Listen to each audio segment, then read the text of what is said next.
జిమ్లో వర్కౌట్ చేసేటప్పుడు స్ట్రెంగ్త్ ఉండడం లేదు బ్రో అని అడిగావు కదా. స్ట్రెంగ్త్ ఇంక్రీజ్ అవ్వాలంటే ఏం చేయాలో ఈ వీడియోలో చెప్తా. పోరాటం సిరీస్లో 10వ రోజు మార్నింగ్ బ్రేక్ఫాస్ట్ కంప్లీట్ చేసుకొని కాలేజ్కి అయితే వెళ్ళిపోయాం.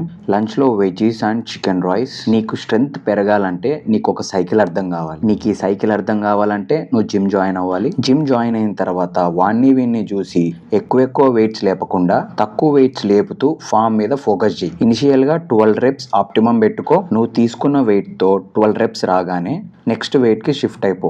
జిమ్ అవ్వంగానే ఏ బజ్జీల బండి దగ్గరకో వెళ్లకుండా చక్కగా ఇంటికి పోయి బ్యాలెన్స్డ్ మీల్స్ తినడం స్టార్ట్ చేయి. ఫైనల్ గా రికవరీ.